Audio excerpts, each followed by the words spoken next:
Welcome to Yume Koi Japan, and it is now, I should have checked before starting this, 6th of September, Wednesday.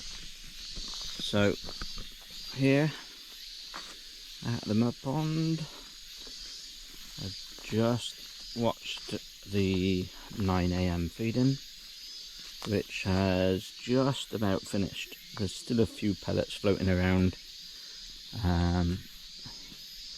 But something spooked the fish and they all cleared off. Some of them are actually still lurking underneath here, so they will, I'm sure, come back and finish off the food. So I've just finished filling the feeder. I say just finished, only takes seconds to do, but yeah, so feeder's all full up. This will last about 3 days, feeder full of food. So they're on a crazy amount of food, eating me out of house and home, as it were. The fish are doing really well. Water temperature currently at 28 degrees.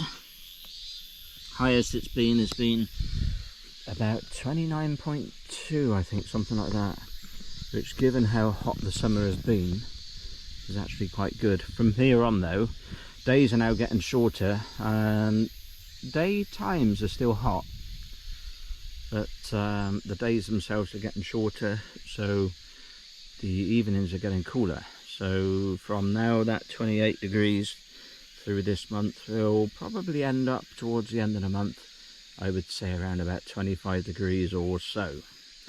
And from this point on is when the fish will eat the most food.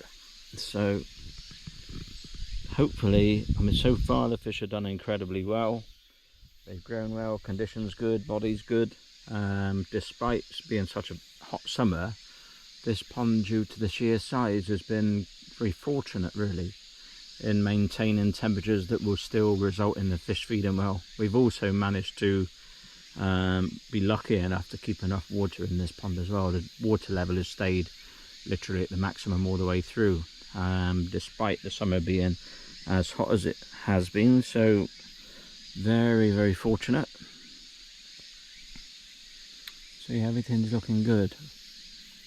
So hopefully through this month, possibly I'll increase the feeding slightly. Depends really on body weight, and really just how the fish seem to be finishing the food, how fast they're finishing. At the moment it's taken them around about 20 minutes to finish each feeder's worth, each session's worth of food. So that's kind of pretty much the norm really. It's quite a laid back feeding regime that the fish will have in the mud pond.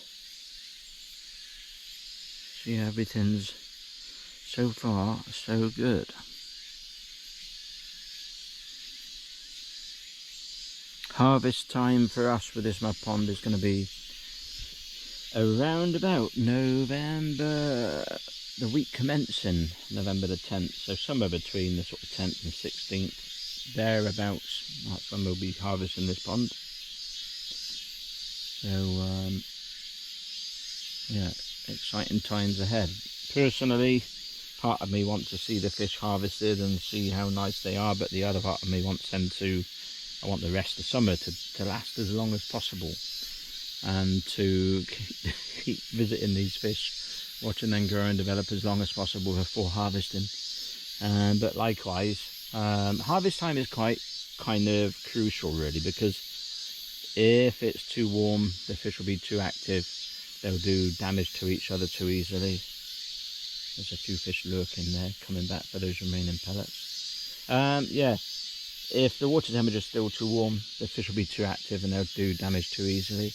If the temperature is too cold, then it becomes really quite uncomfortable getting in there and actually doing the harvest. So you end up, well, freezing yourself to death, as it were. So yeah, November time should be pretty good. Hopefully water temperature will be down low enough to have stopped feeding and to lose some of the activity in the fish, as it were, so that way we can harvest and the fish will travel well back to the fish house and everything will go well from there on. It's also, of course, essential to harvest not too late, because we need to prepare these fish for shipping and ship as soon as possible in the autumn. Otherwise, what will happen is, with this number of fish being kept through winter, you'll end up with some fish losing condition if they stay in too long. So shipping really with these fish needs to be end of November, early December. So everything looking wonderful. The medication I put in spring before the fish went in has worked really well. If you'll see back at last year's movies, that other side of this mud pond, or well, from halfway across to the other side, last year was covered in lilies. But the medication I put in spring has worked incredibly well. There's a few lilies there, which is great, but it doesn't stop the fish from venturing wherever they wish to go around the mud pond. So I think it's fantastic in that regard. And also autumn time, we don't need to worry about it's not really a risk as such, but the potential worry of the fish being the wrong side of the lilies when you start dropping the water level down.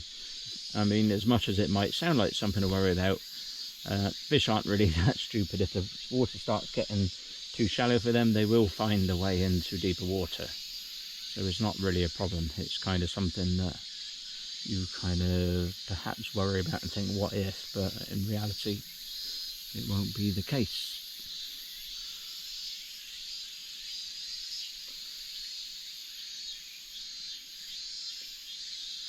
So there we go. Another day at the mud pond.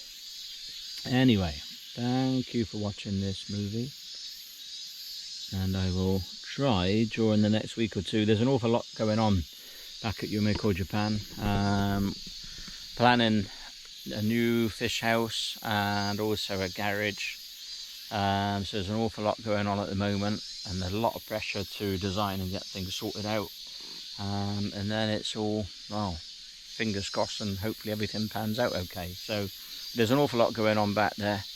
But hopefully in the next few days I'll find more time to do more movie stuff to put up on YouTube and such like, to keep you hungry viewers full of, well, appetite as it were. So yeah, thanks for watching, and see you again later on. Bye for now.